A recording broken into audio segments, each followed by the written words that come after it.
Hello friends, mulberry fruits సహజంగా నుంచి పడి ఉంటాయి. గ్రీన్గాను నూనూగా వస్తాయి. అవి పండు రంగు తిరిగిన తర్వాత కూడా దాన్ని తినొచ్చు, కానీ పులుపుగా ఉంటాయి.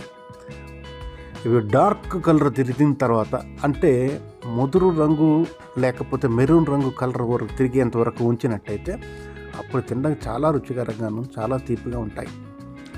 ఇక దీన్ని ప్రూనింగ్ చేయటం ప్రతిసారి అవసరం. ఈ కొమ్మలతో పాటు ఆకులు మొత్తం కనుక తీసేసినట్టయితే కొత్తగా చిగుళ్ళు ఆకులు పుట్టుకొస్తాయి. దాంతోపాటు పచ్చగా గ్రీన్గా నూనూగుగా చిన్నని పిందులు మొదలవుతాయి.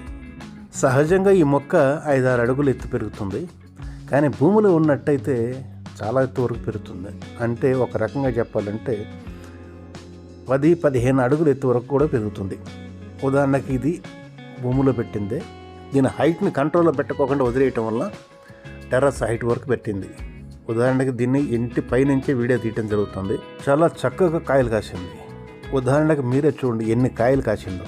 కొన్ని పండు రంగు తిరుగుతున్నాయి, కొన్ని పచ్చిగానే ఉన్నాయి. లేలేత ఆకులతో కాయలతో చెట్టంతా నిండుగా ఉంది. ఇక దీని చిటారు కొమ్మను చూడండి, అన్నీ కాయలే. ఈ మలబార్ చెట్టుపై మీ అభిప్రాయాన్ని కామెంట్ రూపంలో రాయండి. ఉంటా మరి. జై హింద్.